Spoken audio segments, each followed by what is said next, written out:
Paano ba bumili ng sapatos sa Stockx kung nandito ka sa Pilipinas? That is the million-dollar question na palaging tinatanong ng karamihan. And the purpose of this video is I will try to answer those questions and give you a step-by-step procedure covering the payment method, ganong katagal yung delivery, and the most important one is paano yung tax. And also, make sure that you watch this video until the end because a few days ago, I bought a sneaker from Stockx and it arrived yesterday. And I will do an unboxing video at the end. Before we proceed, bago natin gamitin yung website, dapat alam muna natin kung ano ba talaga ang Stockx. Stockx is basically a platform for resellers, hindi lang ng sneakers, but also ng mga hype collectibles ng Supreme, Kaws, Off-White. Meron din streetwear nandun din. Pagka bumili ka sa Stockx, they have their own authentication system. Meaning, ililegit check na nila yung item na binili mo from the reseller. So, they will make sure na kakarating ito sa'yo ng legit. Hindi ka mabibenta ng fake. Also, another perk na meron na Stockx is that you don't have to individually look for the sneaker sa mga sneaker groups. You just have to type it sa search bar. Yung buong website database nila is search yung sneaker na hinahanap mo and then lalabas siya in front of you.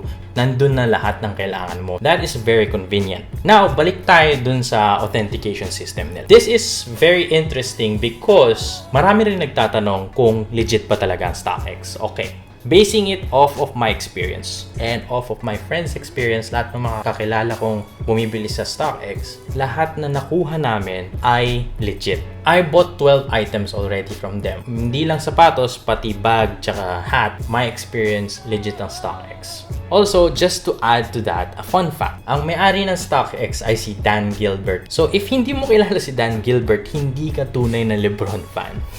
Joke lang. Si Dan Gilbert kasi, siya yung may-ari ng Cleveland Cavaliers. He is the billion-dollar owner of the Cleveland Cavaliers and he is also the owner of Stockx. So, hindi nila hahayaan na masira ang image ng kanilang brand na nagbibenta sila ng fakes. So, hindi nila hahayaan na may makakalusot. Now, let's move on to the actual step-by-step procedure. So, first is, simplihan lang natin, parang Lazada and Shopee lang. Yung pinakaunang step mo is you have to have an account. You have to make sure na tama yung address mo, tama yung zip code, tama yung contact number, and tama din yung payment method.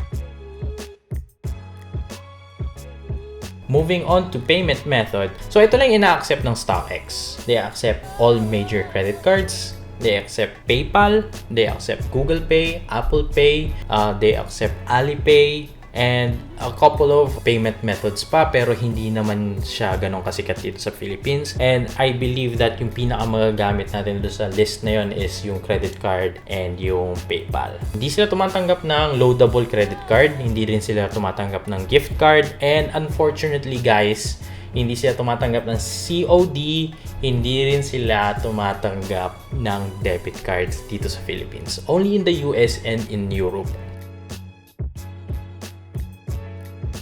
Alright, so now that you are sure na secured na yung account mo and secured na yung payment method mo, third step is go into the homepage and you can search for the sneaker na hinahanap mo. One of the ways is gagamitin mo yung filters. You can filter it based sa price, you can filter it based sa size, you can filter it based sa brand. So, madaming capabilities yung filter option nila. I suggest you play with that.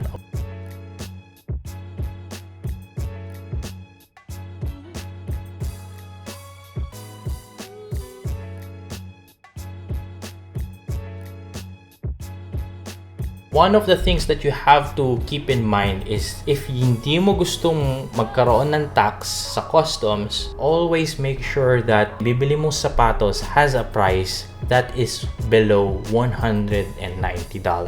Para safe, gawin mo ng $185. Kasi, bakit kailangan ng $185? It depends on the conversion rate ng dollar to peso. Pag lumagpas ka ng 10,000 pesos, automatic na magkakaroon ka na ng tax. Pero, if you keep it under 10,000 pesos, wala kang tax. Also, keep in mind na hindi kasama yung processing fee nila na $3 to $4.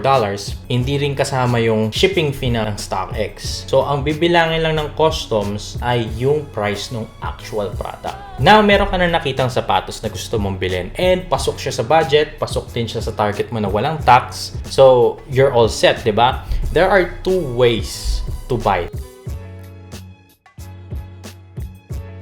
First is, you can buy it straight up. Ang presyo niya is $180.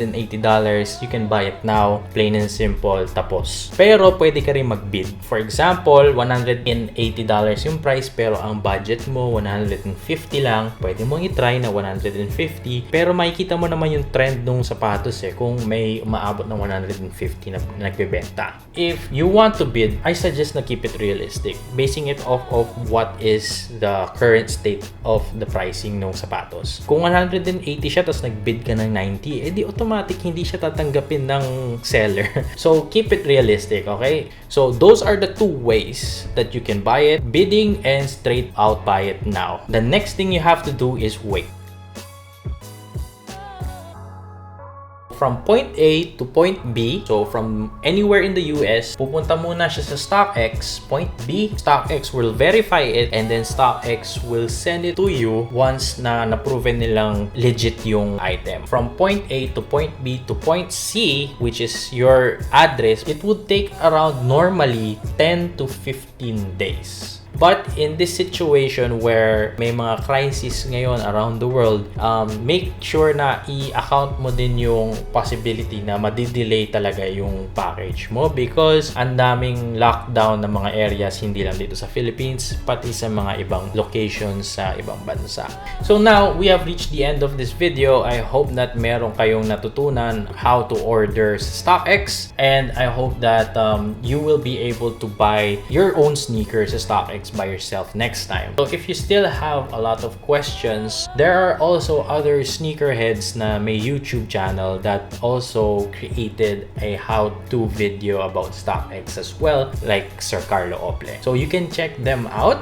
I hope that we are able to help you finally get that pair that you really want. And now we are moving on to the unboxing video nung sneaker na nabili ko the other day. So I hope you enjoyed. If you like this video, hit the thumbs up button, subscribe to my channel, and turn on your notifications so you won't miss my next videos. This is your boy Gabe, signing out. Peace!